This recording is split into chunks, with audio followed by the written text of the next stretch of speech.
Hello everyone, मैं अपने YouTube channel में आपका स्वागत करती हूँ। आज मैं आपको होन्स रूल के बारे में बताऊंगी।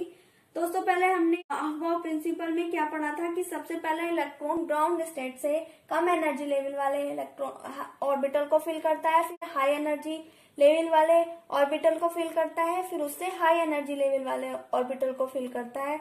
तो इसी तरह से हमने इसको अफबाउ प्रिंसिपल का पढ़ा था। ठीक है, तो होन्स रूल हमें कि एटम में इलेक्ट्रॉन की फिलिंग या डिस्ट्रीब्यूशन उसका किस तरह किया जाता है, ये हमें होन्स रूल बताता है। होन्स रूल ऑफ मैक्सिमम मल्टीप्लिसिटी। ठीक है, क्या होती है कि ऑर्बिटल में इलेक्ट्रॉन पहले एक एक करके भरते हैं और उसके बाद उनकी पेयरिंग होती है, और जो स्पिन होता है वो उनका सेम होना चाहिए।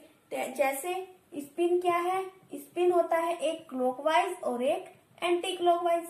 तो क्लॉकवाइज यानी कि या हम अपवर्ड डायरेक्शन में भरें या डायरेक्शन में भरें, ये होती है डाउनवर्ड डायरेक्शन।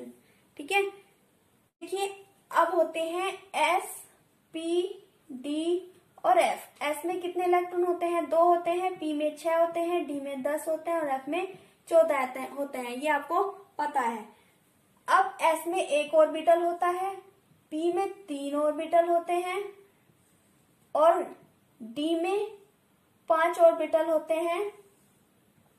1 2 3 4 5 और एफ में हमारे 7 ऑर्बिटल होते हैं। 1 2 3 4 5 6 7।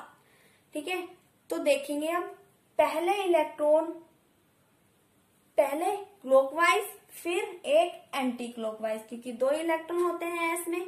अब देखिए इसमें 3 होते हैं पी में, तो पहले इलेक्ट्रॉन एक एक करके भरता है, उसके बाद उनकी पेयरिंग होती है और जो स्पिन होता है वो उनका सेम होना चाहिए। यानी कि पहले या तो हम ऐसे ऐसे ही भरेंगे, ये स्पिन एक एक ऐसे ऐसे करके भरेंगे और फिर ऐसे, यानी कि एंटी क्लॉकवाइज। ठीक है, और फिर एफ में कितने 14 इलेक्ट्रॉन होते हैं, तो पहले इलेक्ट्रॉन एक एक करके भरता है, उसके बाद उनकी पेयरिंग होती है और स्पिन उनका सेम।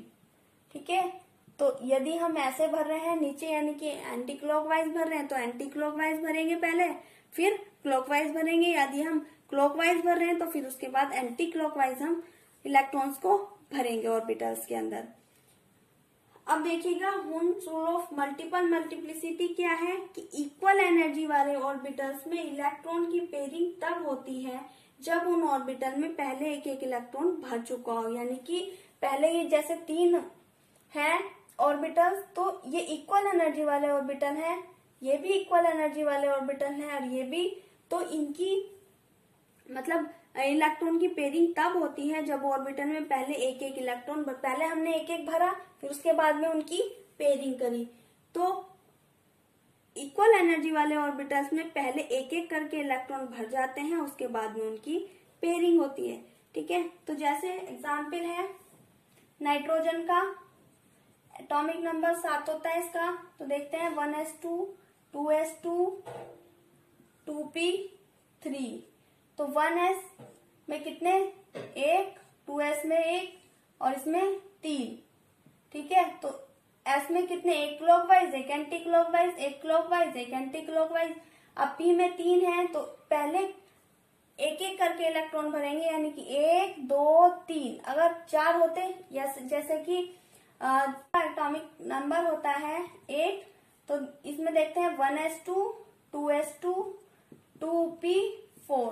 ठीक है, अब देखिए एक इसमें 3 1 2 3, तो 1 2 इसमें भी 2। अब इसमें 1 2 3 एक एक करके भरता है, उसके बाद उनकी पेयरिंग होती है। तो यहीं पे ये रूल अलाउ होता है, होन्स रूल। तो एक यहाँ पे हमने भर दिया। अब जैसे फ्लोरीन का होता है 9, देखते हैं 1s2 2s2 2p5। तो एस में एक ऑर्बिटल, इसमें 3 ऑर्बिटल, तो पहले 2 इलेक्ट्रॉन एक क्लॉकवाइज एक एंटी क्लॉकवाइज, 1 2 3 पहले ऐसे करके भरेंगे, फिर उसके बाद इनकी पेयरिंग होगी, तो 1 फिर 2। ठीक है, इस तरह हमारे इलेक्ट्रॉन भरते हैं। जैसे नियोन का देखते हैं, नियोन का एटॉमिक नंबर 10 होता है, तो 1s2 2s2 2p6। तो पहले इसमें 3 ऑर्बिटल, तो पहले में 2 इलेक्ट्रॉन, एक क्लॉकवाइज एक एंटी क्लॉकवाइज, दूसरे में भी 2। इसमें देखते हैं 1 2 3, पहले एक एक करके भरेंगे, फिर उसके बाद इनकी पेयरिंग होगी। ठीक है, अब आयरन का देखते हैं।